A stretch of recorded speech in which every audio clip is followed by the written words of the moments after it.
All right, okay. So hello, for the people online, can you hear us? Okay, seems yes. Okay. Um, so let's get started. So welcome everyone. Also welcome the people online. So this is our Hong Kong Computational and Theoretical Physics Study Group 2023. So today and also this week, we're actually very honored to have Professor Subir Sachdev from Harvard University come to stay us with a whole week and give a series of presentations and lectures. And of course, during the week, we will have some other lectures. So please try to follow the program and participate, right? And I think everybody knows Subir. So he's so well known, and I don't think I'm in a position to record his academic career. Let me just say that we, at least myself, I was educated. I learned from his book, Quantum Phase Transitions, and I think many of the audience learned the modern language and understanding of quantum many-body physics and the topological order, let's say, and non-Fermi liquid, SYK model, and gauge field coupled to fermion problems. All this list, and we go long and long and long. And today, finally, we have the real person here to start to teach us this series of very influential and also very important work. And today, the program today is that in the first half, 1 hour, Subir will give us a very generic public talk. And in the second half, he will switch to the whiteboard and start the series lectures. So please stay here and participate. And let's welcome Professor Sachdev.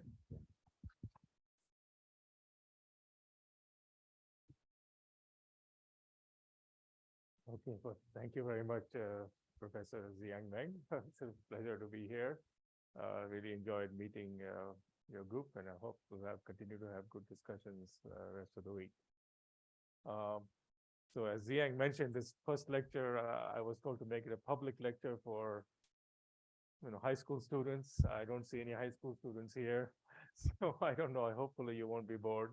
But I think let's view it as a little bit of survey of many things that you know, but perhaps I'll present a perspective that's entertaining to you.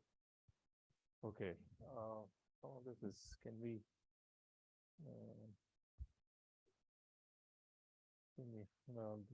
hide that or something? Not so used to Microsoft. Yeah, under more, if you go there. No, here. Then there's something about hide video panel. No, that didn't do it.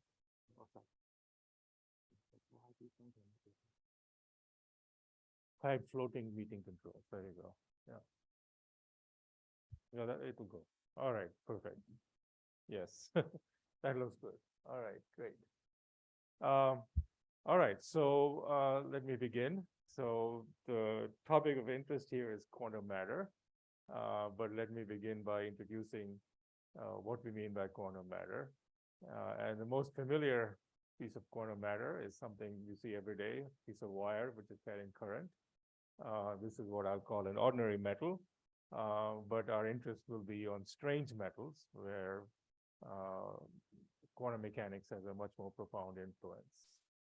All right, so ordinary matter is a piece of wire like copper carrying electrons, and roughly speaking, each electron moves independently of the other electrons and obeys the laws of quantum mechanics, which you can solve for motion of these electrons and understand the flow of current in a copper wire.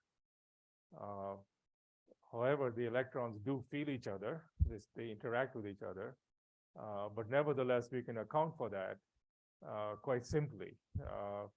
Instead of just thinking about a single electron moving, or what we call a real particle, we have a quasi-particle. So quasi-particle is just like a particle, but it has the cloud of other electrons that change it a little bit, give it a slightly different mass. But apart from that, there's no real change in the structure of the theory, and you can still think of current in an ordinary metal as just flow of current due to these particles which are a little bit bigger than you thought initially. Okay. All right. So that is essentially the basis of our theory of transport in ordinary metals, and it's been extremely successful through work over last 50 years or so. Okay. And once you put quasi-particles in a copper wire, you can come up with a reasonable description of current flow.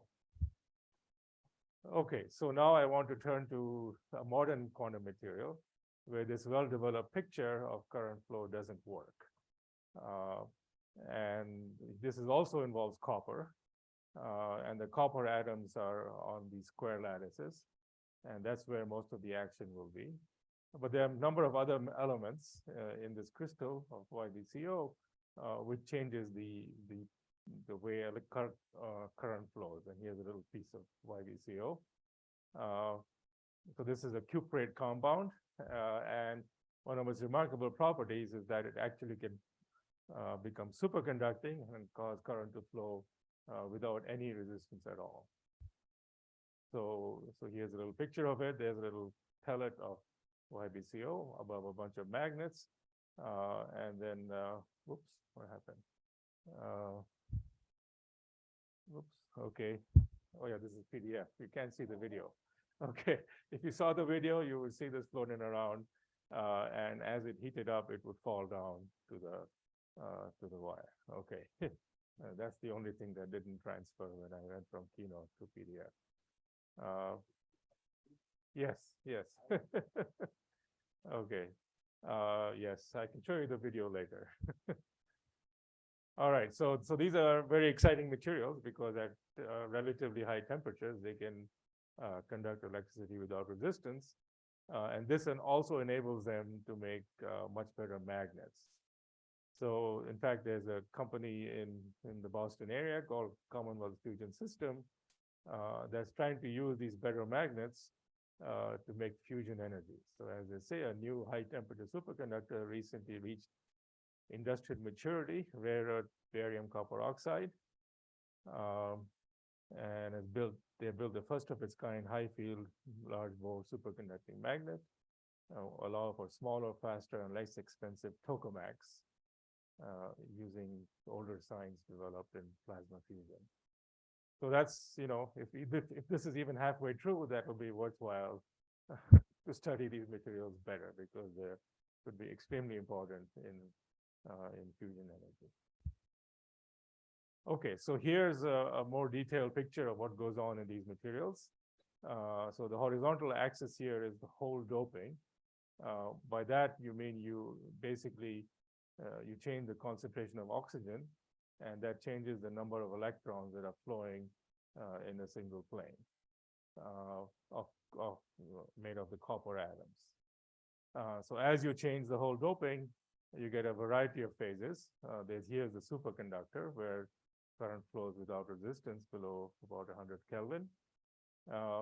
And to begin with, we'll talk about the strange metal, which is right. Oops, so sorry. So out here at large P, you have an ordinary metal where the current flow is similar to the current flow in copper. But if you look here, right above the maximal TC, you get what we call a strange metal. So many of the properties of this material are very different from copper.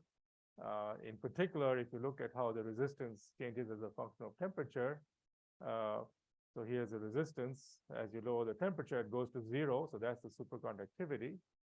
That's over here roughly. But above the critical temperature, the resistance is perfectly linear in temperature. And this is very, very different from copper. In copper, you would find something that's more like a parabolic function of temperature. And that is what the quasi-particle description predicts. So the fact that there's some dramatically different behavior suggests that current flow in this region, the strange metal, is not described by this quasi-particle picture that I introduced for copper. Okay, so there are many other observations that I maybe in the more technical lectures I'll talk about. But for now, this is one of the most striking indications that you have this rather bizarre regime here where it's a pretty good conductor. The resistance is quite low, but nevertheless, it's not described by quasi-particle. Okay. So we need, so this has been around, this puzzle has been around for 20, 25 years. I think we are getting close to some understanding of what's going on here, as I will talk about in my very last lecture. But it'd be useful to have a simple model. And so now I'll describe a very simple model called the SYK model, whose really main advantage is that we can solve it. So amazingly, there's a simple model of interacting electrons, which you can completely solve and reach a regime where there are no particle-like objects that flow around. But the flow of current is much more complicated, but also has its own simplicity. Okay, so what goes into this description of a metal which has no particle-like flow of current? So here we have to go back to the basis of quantum mechanics. And what quantum mechanics introduced was an entirely new idea, which didn't exist in the old Newtonian classical mechanic view of the world. And that's the principle of superposition, that you can think of, we are used to having a physical system be described by a certain state, be in a certain position and momentum. But in quantum mechanics, can be more than one state. And in fact, it can be a superposition of more than one states. So you've heard of the famous dead cat and the live cat, but there's also the double slit experiment where the electron can go to the left slit and the right slit that you may have heard about. But here we want to focus on something called quantum entanglement, which is the same idea, not for one electron, but for more than one electron. So if you take two electrons in a hydrogen molecule here, these are the protons of hydrogen, and there's an electron. We represent here the electron by an arrow representing its spin. It's either spinning clockwise or anti-clockwise. And let's say that's how, the simple description of the spin of an electron. So what the energetics of a hydrogen molecule demands that the spins of the two electrons be opposite to each other. So there's two possibilities. They can either, this can be up and that can be down, or vice versa. And the correct answer we know very well is, in fact, it's neither. In fact, it's both. It's a superposition of these two rather distinct configurations. Okay, so that, sounds rather bizarre.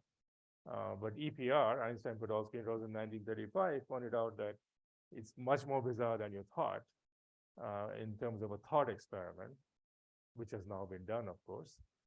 And in the thought experiment, you separate these two electrons really far without disturbing how they're spinning. So if you could do that, then you would still be in a superposition, even though the two electrons are really far apart. So this means that neither electron is up or down, but nevertheless, they're oppositely correlated. However, so then when you look at this electron and you see it's down, only then and not before then, the other position of the other electron is determined to be up. So there seems to be something rather bizarre going on, where the measurement here in this room could influence, in principle, an electron from back home in Boston, if you have prepared such a state. And so that's the, or vice versa, of course. And that's what sometimes called spooky action at a distance, that somehow something happening here is influencing what's happening over there. That's really kind of a misleading term, because there's nothing, it's not that there's an influence going from here to there. What's spooky is not so much the non-local influence. There's nothing, physics is still local. What's non-local is the quantum state, the state of these two electrons, which were, in the past close to each other, is shared between them. So if they're still entangled, they share the same state, and that state is neither here nor there. So the concept of a quantum state is not necessarily associated with a local region, but all influence and all causality is definitely still local. Anyway, so people say that Einstein said this was spooky action at a distance. I wondered if it was true. In fact, it is, and I only found out recently in the library at the Institute for Advanced Study that Armory was looking through.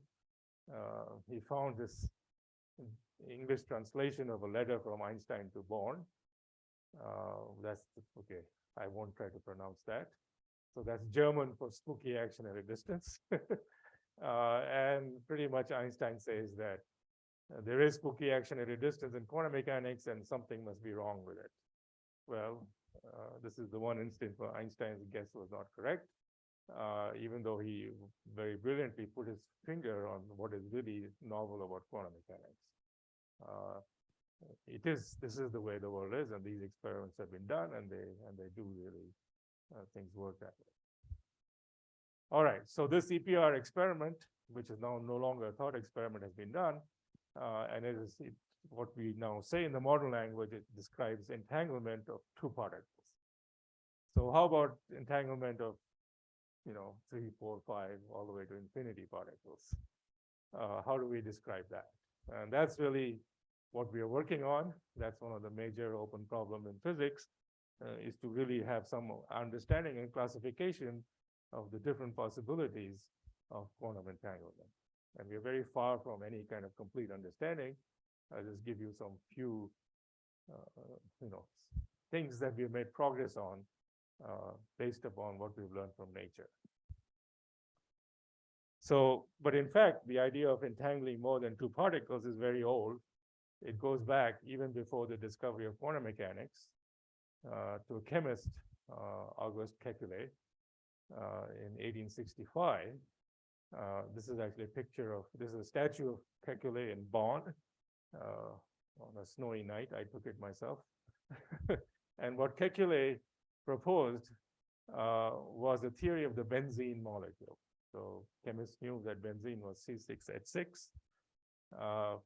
And they knew a little bit about, chemical bonding, and carbon likes to have 4 bonds. And hydrogen likes to have 4 bonds. So if you try to make a ring configuration, you end up with 2 possibilities. One that looks like this, and one that looks like that. So these are 2 different bonding configurations of carbon, of benzene. And which one is it? Well, Kekulé asserted that it's really both. It's what he called a resonant. It was going back and forth between both configurations. And as a result, this is a perfect hexagon with no distortions. And he said that he discovered the ring shape of the benzene molecule while having a dream of a snake seizing its own tail. Okay. All right. So that's really the way we can say it today is that there is this kind of EPR pair that I just introduced between. This is the extra bond between these carbon atoms. And there's 2 configurations. And really, it's the superposition of both of them. So now we have entangled 6 electrons, which is in Kekulé's idea of what the benzene molecule is about. Okay, so Kekulé discovered this in a dream. Then I can talk about my own dream, which also has snakes in it. And this is the Indian game of snakes and ladders. Maybe you've seen it, where snakes are connected between different points of the square. And so now that leads to the SYK model, which has some similarity because it starts entangling electrons from anywhere to anywhere. Okay. So let me just describe now the SYK model and how it leads to a very interesting state, entangled state of many, many electrons. So take a bunch of sites. Here there's about 19 sites or something. Pick a set of random positions and put some electrons on them. So on these sites, the purple are the electrons. And now they're going to start moving around because quantum mechanics likes them to move around. But we're going to put a little restrictions on how they move. Simply, we're going to say they can only move in pairs. So for example, there's a possible motion of these electrons, where electrons from 11 and 12 go to site 5 and 14. So this process can happen. And in quantum mechanics, any such process is associated with an amplitude, not quite a probability. It's a complex number that tells you how likely that process is supposed to happen. And so when this happens, these two electrons are entangled with each other. There's some state which is a superposition of this and this. Okay, but now you allow for any other superpositions to happen. So for example, 4 to 5 to 11 to 18 and so on. So basically the rule of this model is that anything that can happen is allowed to happen. And there's a corresponding amplitude for every such process. Okay, so if I now gave you a list of numbers, these numbers here, for every quartet of sites, I will have fully specified the description of the system. And you could, in principle is the operating word, solve it on a computer and really tell me what would happen because on the quantum superposition of all these different states. There's a very large number of possibilities of where you can put the electrons, and it's exponentially large. And there's some superposition of these exponentially large possibilities that will appear. So this, but this problem is actually very, very hard because of the exponentially large number, and beyond about 20 or 30, you can't solve it. Because there's too many possibilities on a computer. However, what we pointed out was that if you make one small assumption that these numbers are random numbers which are uncorrelated, they're independent random numbers, which is then you can, with probability 1, understand what happens in the large n limit. So in fact, almost any model that list of numbers you might give will behave the same way, because the answer is actually independent of which particular realization you pick. There's kind of a central limit theorem which tells you that the answer is the same. At every site will look the same when n is large. So anyway, so remarkably, you can solve completely in the limit of large n the full quantum entanglement of all of these particles. So here's a few equations that I'm not allowed to write, but at least I will write them again when I go to my last lecture. Of course, this is the way we describe it in more technical terms. But this is just a writing of what I've just told you in words. And that solution, which I will explicitly talk about in my last lecture, gives you what we call a solvable model of multiparticle quantum entanglement. And from that model, you can see quite clearly that this is a model in which the electrons are moving around, and which, if you were to drive a current through it, it's not driven by individual electron, but some kind of collective quantum soup. And that leads to novel properties, including strange temperature dependencies. Now, those are not directly connected to the linear temperature dependence I showed you, but there's an indirect connection, which I will come to in my last lecture. Okay, so that's then a quick introduction to what you mean by how entanglement can lead to a many-body system that doesn't have quasi-particle excitations. Okay, but entanglement can do many other things, which is what I'm going to talk about now. In particular, these other things are also relevant to the cuprate phase diagram that I showed you. So this is really the amazing phase diagram, which has many different regimes, which I will quickly outline.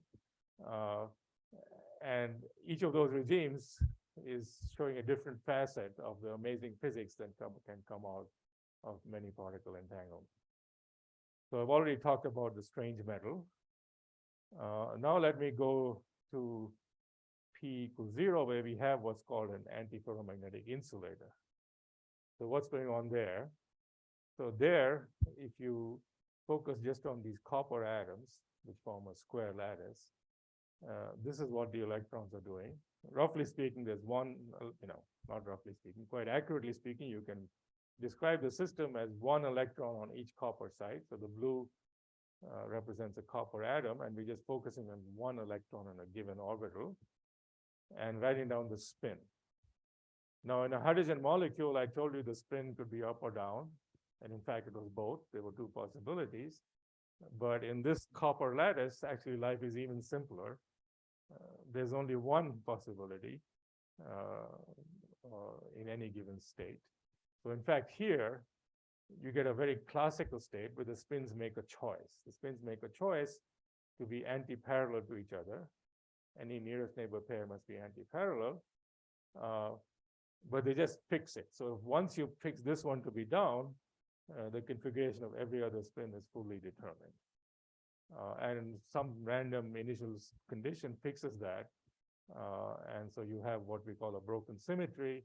And you have this state where the spins are either up or down in this staggered manner.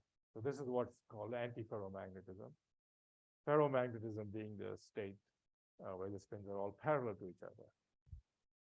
Okay, so this is a very classical state. But to understand what's going on in this material, it's useful to imagine that things are more quantum. So quantum mechanically, we saw already from hydrogen molecule that the spins like to form this EPR pair. So let's imagine they form some pair. Okay, so here's one possible configuration. So each ellipse represents, again, this EPR thing that I started my discussion with. And so this is sort of like benzene, but on a square lattice. In benzene, you had only two possibilities for the spins to pair up with each other. But Anderson in '73 pointed out that perhaps something like this could happen in an antiferromagnet, where the spins form singlets. But now there's an infinite number of possibilities for a very big lattice. And these possibilities correspond to different ways of pairing them up. So there's many of these possibilities, and the system is really in all of them. So now we have a wave function or a description of the system which involves entanglement over all of the electrons in this superposition, and that's what we call a spin liquid. Okay, so this is quite different from the SYK model, where you had random motion of electrons leading to a state without quasiparticles. This doesn't do that. This does something slightly different, very different. What this does is lead to what we call fractionalization. So now if you look at this wave function, you notice that in every one of these states, as in benzene, the electron is not moving at all. There's no spin that's moving. There's no charge that's moving. The electron is stationary. It's only some very abstract property of the wave function, the superposition, that seems to be changing as you go from state to state. But now let's look at some higher energy state, where you take one of these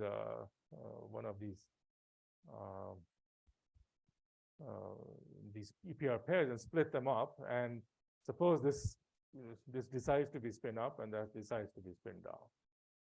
And now you can imagine that what you can do is move these spinor halves far from each other. And now you have the phenomenon of fractionalization. So you have this object that's moved from here to there that carries some spin. So you have a spinning electron. Charge is not moving because the number of electrons on each side is the same. The spin has moved. So there's an emergent particle, a particle that has spin but no charge. No such particles exist outside the crystal. It only exists inside the system. So and it's as if the electron has given off its spin but not given its charge. So the electron has been fractionalized, and there's an emergent particle which carries spin but no charge. And that's something that's only made possible by entanglement. Without entanglement, this would not have been possible. And so that's the one other consequence of entanglement, the possibility of having fractionalized novel particles that don't exist. Particle can fall apart into its smaller pieces, but that in a way that it couldn't unless the other particles were around it. Okay, so that's one remarkable consequence. And so where is this fractionalization present in this phase diagram? Well, many of us believe, as I will talk about tomorrow, that it's present in this region here, which is sometimes called the pseudogap. And this pseudogap is also important for the superconductor, as I will now just show in some pictures, and then try to make more precise in my subsequent lectures. So what's happening in the pseudogap? Well, in the pseudogap, you started from this antiferromagnet where there was one electron per site, and you added some holes, means you reduce the density of electrons. So these are the holes right here, and the other electrons have all formed pairs, EPR pairs like this. And now this is also metal. Charge can move around because this little hole can move around. And so this is quite different from the way charge is carried in copper. In copper, all the electrons are moving. Here, it's these holes in this background of entangled electron pairs that are moving. So that's a very novel type of metal that we are starting to understand reasonably well, I think. And that is very much, again, connected to the presence of entanglement in the background. And then finally, how do you get superconductivity? Well, you get superconductivity if these holes are also paired up with each other. And the motion is really of pairs of holes and pairs of electrons. That gives you a superconductor. Why that is, well, okay, I can't explain. There's a phenomenon called Bose-Einstein condensation that's associated with these pairs of electrons. Okay, so that's kind of a lightning summary of all the amazing things that happen due to the concepts of entanglement and the existence of a spin liquid. So let me now try to at least roughly tie everything together. So what about the strange metal? So I just told you that there is a model of entanglement called the SYK model that gives you a system without quasi-particles. How is that connected to the strange metal in the cuprates? There's no way that I can take this model of SYK model of electron hopping from anywhere to anywhere and apply that to the cuprates directly. That's not a model that will work, because here the electrons are definitely moving over short distances on a square lattice. I have to put that structure in. So our proposal in recent work that it really has to do with this quantum phase transition, or if you study how here you have an entangled state. Excuse me. Yes, please. Yeah. Thank you. So here you have an entangled state with a spin liquid, and here you have an ordinary metal. So a very interesting question is to understand how you go from one to the other as you change the whole density. And we're going to argue in my last lecture that this is what leads to the strange metal behavior.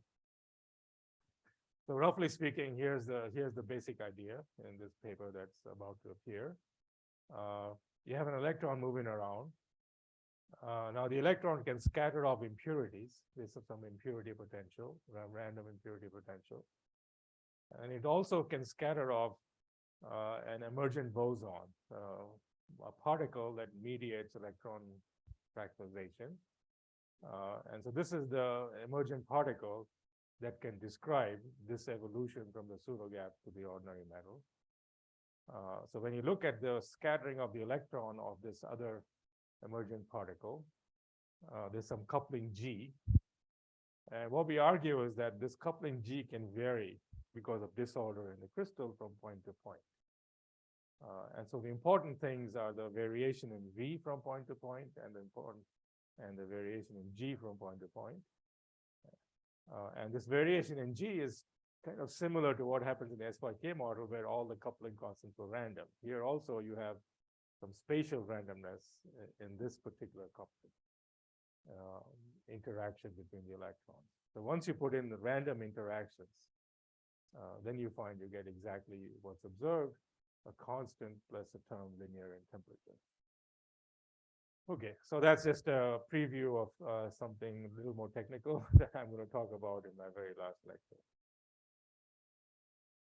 Okay, so to summarize, the cuprates have an amazing playground, which I have spent most of my life as a physicist as, is thinking about cuprates more and more carefully. And it turns out that quantum entanglement, multi-particle entanglement, plays a crucial role uh, in uh, in the physics of the cuprates, and I don't think there's any disagreement about that. And some of the consequences of many-particle entanglement, as I've hopefully illustrated, one is absence of quasi-particles, as in the SYK model, and what we believe is related, the strange metal. Then there's a phenomenon of fractionalization with new emergent particles, as that happens in spin liquids, and perhaps, although not directly confirmed yet, in the pseudogap. And all of these phenomena, I think generally everyone believes, are closely connected to why the superconductivity happens at elevated temperatures, although no one can really compute the temperature with any reliability yet. Okay. All right, so how am I doing on time? Okay, I'm doing pretty well. Okay, so then finally, I want to talk about something new, which I won't talk about in my other lectures, and something that you never hear about in condensed matter physics courses, and something I knew almost nothing about. Certainly at the time that I proposed the SYK model. And these are black holes. But amazingly, it turns out black holes is another physical system where quantum entanglement is the key to understanding what's going on. And the SYK model has turned out to be even more closely connected to black holes than it is connected to the cuprates, which was the original motivation for thinking about it. Okay. All right, so let's start at the beginning. What is a black hole? Well, a black hole is an object that's so dense that even light cannot escape from them. And this is appears as solution of Einstein's theory of general relativity. If you take an object of mass m, then it has a horizon radius. The mass has to be inside this radius, which is 2gm over c squared. If a beam of light emitted anywhere inside will bend back and never go outside the horizon. Okay, so just to get a sense of how small this horizon radius is, for the m is the Earth's mass, this radius is 9 millimeters. That means you'd have to compress the Earth to the size of a pea before it became a black hole. So not easy, but amazingly, this is what happens out there. There are lots of black holes. In fact, there's a black hole at the center of every galaxy, as we know now. So, for example, the black hole at the center of our galaxy has 4.3 million solar masses.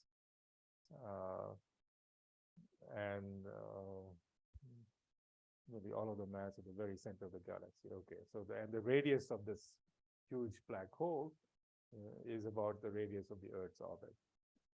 I think every few months it's eating a star, so it's growing, but and it's definitely there at the center of every galaxy, pretty much. Okay, so now you can ask a question. What is actually inside a black hole? In fact, I lied. The matter at the center of a black hole, according to Einstein's equation, keeps collapsing. In fact, Einstein's equation predicts that it compresses to the center and you get matter of infinite density. So there's a singularity at the center of the black hole of infinite density, and which is why, I think when Schwarzschild found the solution of Einstein's equation, and then most people didn't believe it. It didn't seem like this had anything to do with the real world. And so there's a long, complicated history where people started taking it seriously.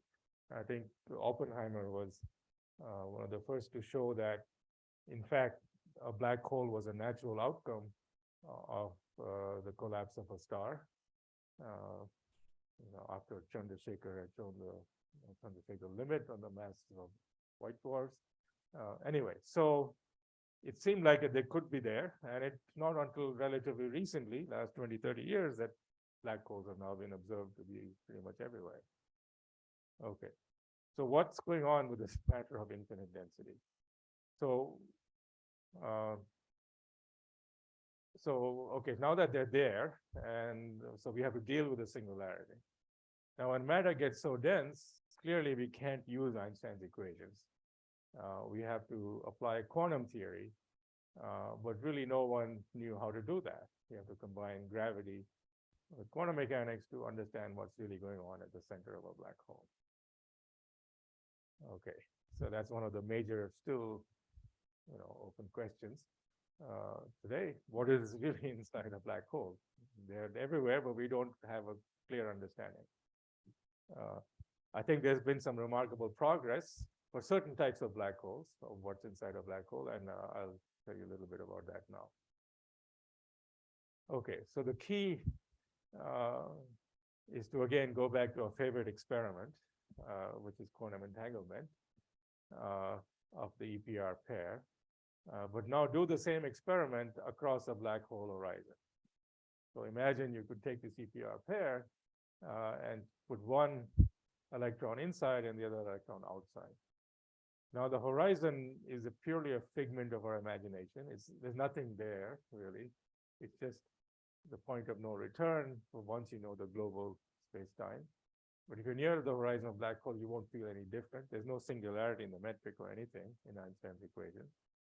So there's no reason to expect that if you manage to do this experiment, of course, you want to be outside rather than inside,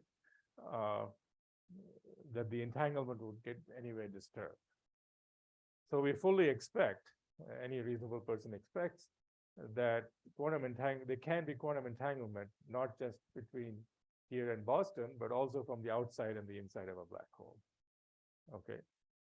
Of course, this thing will eventually fall into the center and collapse into the singularity, but let's say, that hasn't happened yet.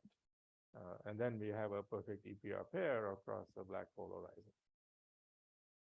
So, so Hawking used somewhat other arguments, but let's rephrase the argument using this EPR one.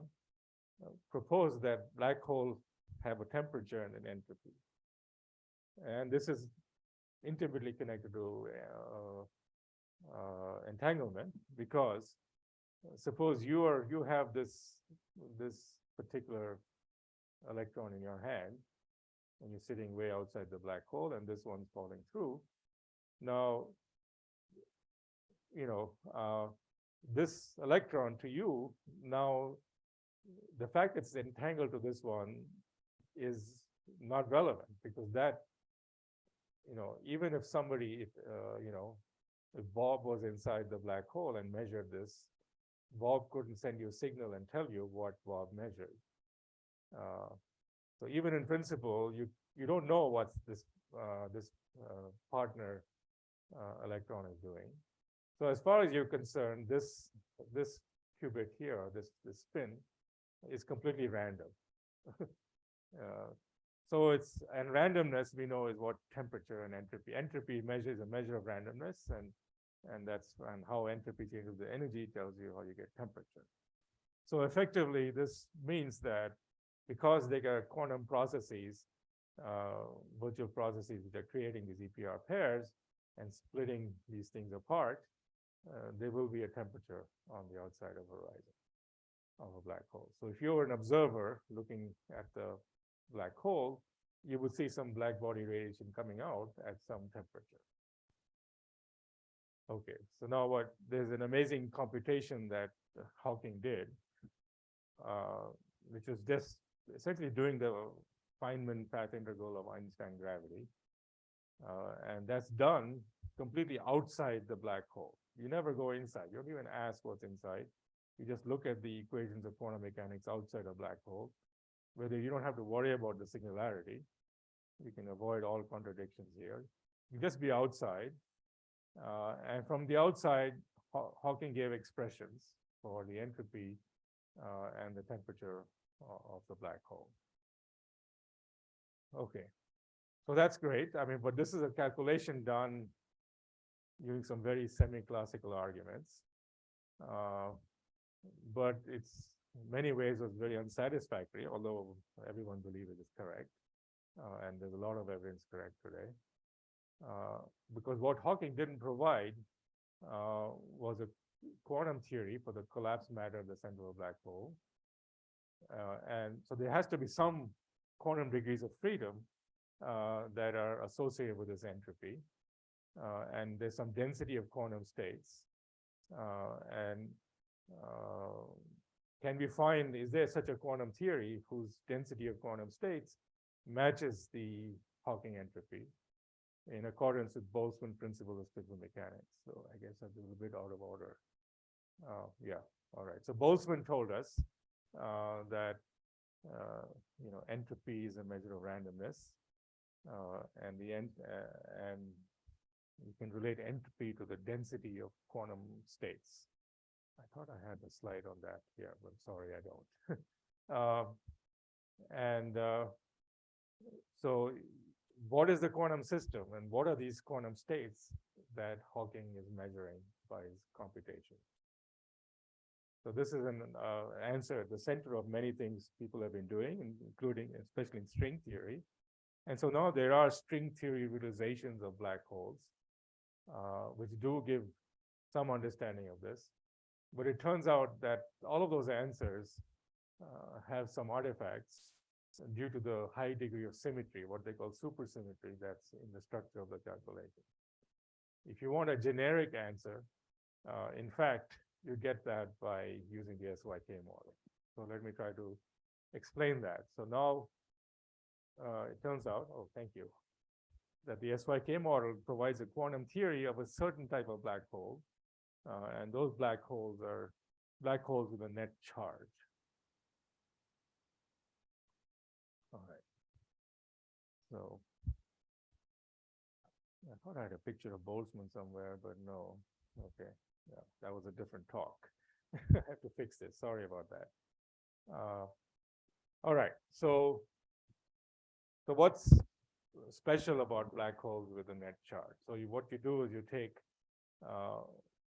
Maxwell's theory of electromagnetism and Einstein's theory of general relativity, and you take a certain region of space-time and space, and you put some mass m and charge q in this region. Okay. Now the mass m, because the gravity is attractive, the mass m wants to collapse.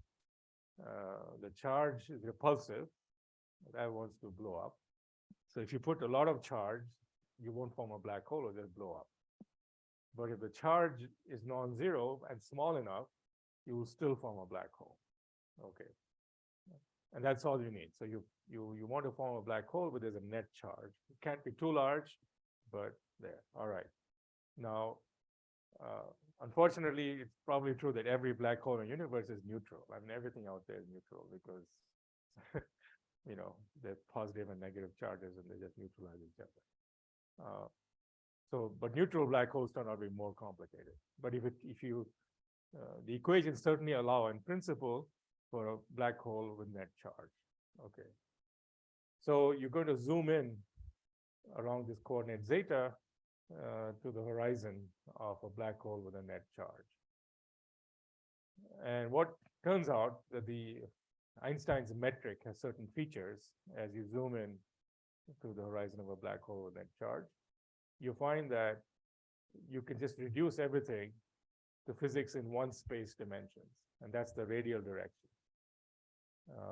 For the angular direction, you may as well just focus on the angular momentum zero mode. So all the angular motion gets much higher in energy, and the low energy physics is just a theory in one space and one time dimension. Okay. So you can reduce the complicated equation of quantum mechanics and so on, and quantum gravity, in fact, to equations in just one space and one time dimension.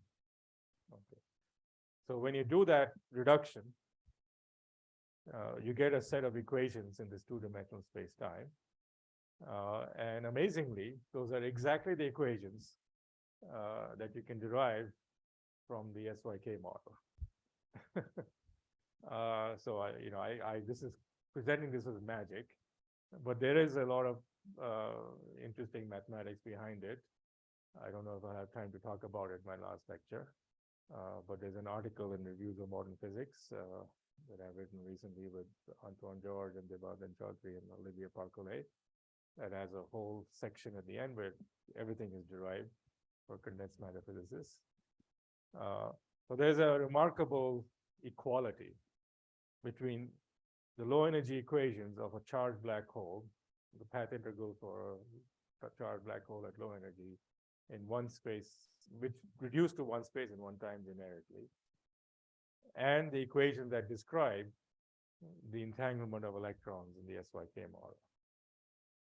So very roughly speaking, if you imagine there was an SYK model at the center of a black hole, it'll give you the density of states, the way it varies with energy and all of that, which precisely matches what you get from quantum gravity, the form of it and various other features completely matches. So it provides a realization of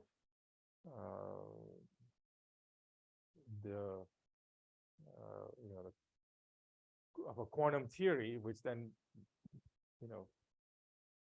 meets very naturally with Einstein's equations in the low energy limit. Okay, so it's a theory whose low energy limit is just semi-classical Einstein gravity in one space and one time dimension, which is a very natural thing to do when you're doing a black hole with a net charge in 3 space and 1 time dimensions. Okay, so this connection has been very powerful in recent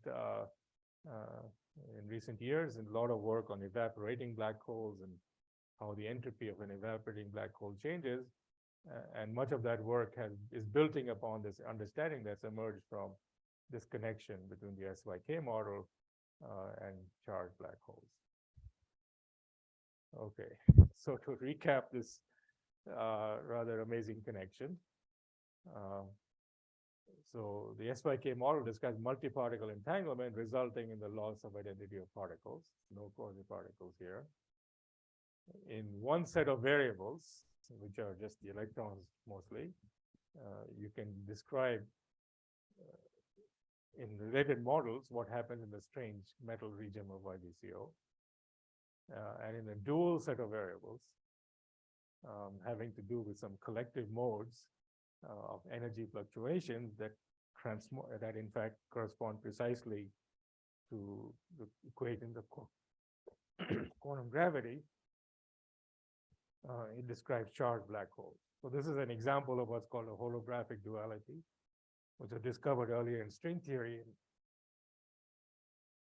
in far more complicated theories and far more supersymmetric. Here, this is very generic with random couplings, and you still have this holographic connection. So in fact, it gives you a better answer for the entropy of charged black holes. All the computations in string theory were also for supersymmetric charged black holes.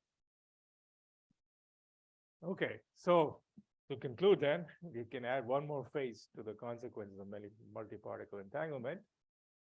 In addition to absence of quasi-particle fractionalization, perhaps higher temperature superconductivity, it's also closely related. I mean, this is not just the SYK model. Even string theory is a theory of multiparticle entanglement. Surely, I mean, there's no question really that if you want a full quantum theory of the interior of a black hole, we have to understand multiparticle entanglement better. Thank you.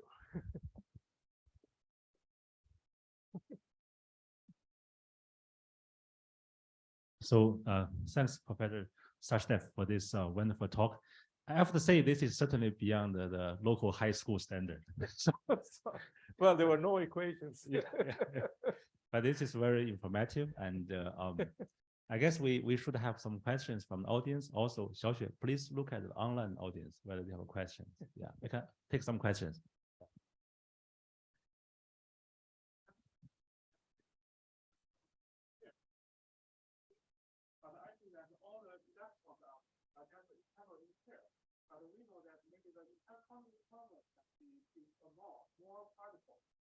So why they are only here to appear in this kind of entanglement? Now there are something like 3 electrons or 4 electrons. Yeah, so there's something called monogamy of entanglement, if you wish. So we're trying to describe multi-particle entanglement, and we are building it in kind of a hierarchical way. That's one way to do it, and that's what happens in a spin liquid. So here, yes, so now if you look at this picture, you would say these two are entangled, these two are entangled, and so on. But once you do that, all 4 are entangled. And then when you do this, 6 are entangled, and 8, and 12, and so on. So once you take the superposition of all of these states, everything is entangled with everything. We're just building that entanglement in kind of a hierarchical way. We're entangling in pairs, and then pairs are entangled with pairs, and so on. So the different ways of doing it. This is one convenient way to do it that gives you some intuitive understanding of why there's fractionalization. So this particular structure of entanglement leads very naturally to fractionalization. In the SYK model, we didn't do it that way, and we didn't get fractionalization. We got something else. We got no particles at all. Here we get particles with strange properties. Yeah. Okay. Yeah. So are there other questions? So there's an online question. So maybe we should read the question. Maybe can we read this? So there's a people online is asking why the spinon has no charge. I guess, yeah, some very general question. Yeah. Yeah. So if you again look at this picture, so imagine look at the spinon moving now.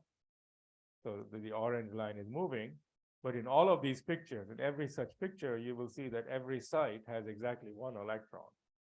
So over here, there's an electron there and 1 electron there. They're in this superposition state. So in every one of these pictures, every site has 1 electron. So even though the spin is moving, where the spin is, the unpaired spin is in different positions. So the spin is moving, but since every state has exactly 1 electron per site, the charge has not changed. So there's no charge that's moving. Yeah. Yeah, just speak loud. Yeah. Just speak loud. Yeah.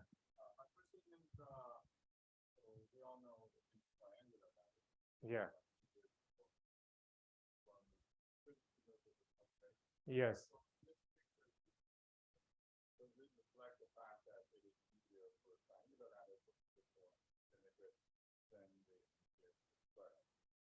Yeah, so good point again. This kind of spin liquid that I'm showing you, which only short range bonds, yes, it's probably only possible on triangular or Kagome lattices. There's very little evidence for something like this on the square lattice. But there are other spin liquids that can form on the square lattice, which I will talk about, in fact, in the next hour. Those have longer range singlets. They are what we call gapless spin liquids. Those are possible. But yes, this particular spin liquid. So in fact, my current belief is that for the square lattice, that this spin liquid for the cuprates is probably one of these gapless spin liquids. Yeah, so that's, I will be talking about that in the next hour. I have a very short question. So you now build the SYK in the center of the black hole. Yes. I know really nothing about the black hole, but can we now describe the entanglement, as you said, of the spin inside the black hole and the spin outside? Meaning that can you connect your theory to Hawkins' description of outside the I don't know. I don't think if I can, but I think many people in recent years have done exactly that. They use well, some of the people actually literally using the SYK model, but the SYK model itself is quite complicated. They use a simpler version of it, a lower energy version of it called JT gravity, which is just the JT gravity is a 2-dimensional theory of gravity, 2 + 1 + 1 space-time dimension, which you obtain from the SYK model.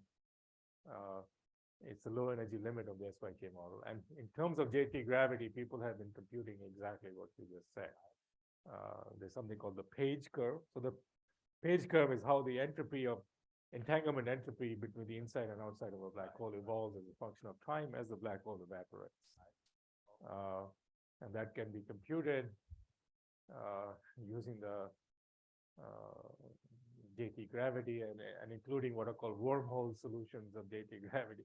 So these wormholes also affect, in fact, are present in the SYK model also. In the dual description of the SYK model. Yeah. I see. We should look it up. Yeah. Yes. There's, I think, a reviews of modern physics article by Maldacena and others. Yeah, that goes through some of that. Yeah. Not our article that is only talks. The article that we wrote in RMP is all about just the entropy. We don't do evaporating black holes. That's beyond my. I don't understand the details myself. Okay. Yeah. Okay. So there's a one more online question. Yes. I was asking that does the spinors has coupling to each other in the fractionalization? Otherwise, why can they hop different side due to the coupling energy? Yes. Well, they do have some coupling, but when I say fractionalization, all I mean is that with a finite amount of energy, I can separate them out to infinity. It doesn't require an infinite amount of energy. If I move very slowly, I can move them out, and that's sufficient to get fractionalization. If it took an infinite amount of energy, then we'd say they're confined and they're not free. But for certain spin liquid states, they're certainly free. Yeah. So it takes a finite amount of energy. Yeah. So that is the confinement of the spinor. That's right. Yes. Yeah. Okay. I guess due to the time limit, so there's actually two more questions, but too short. But let me just ask one. The short question is there's a quick question. Why does I think this is not worthwhile. Let me ask the first quick question. The first quick question is pseudogap equivalent to spin liquid? It is very general. Well, that depends on who, to be perfectly honest. I think yes, but not everybody agrees. And I hope to convince you in my lecture, the answer is yes. I think there's a lot of evidence, the answer is yes, but there are certainly other people in the field who will not agree with that. Okay.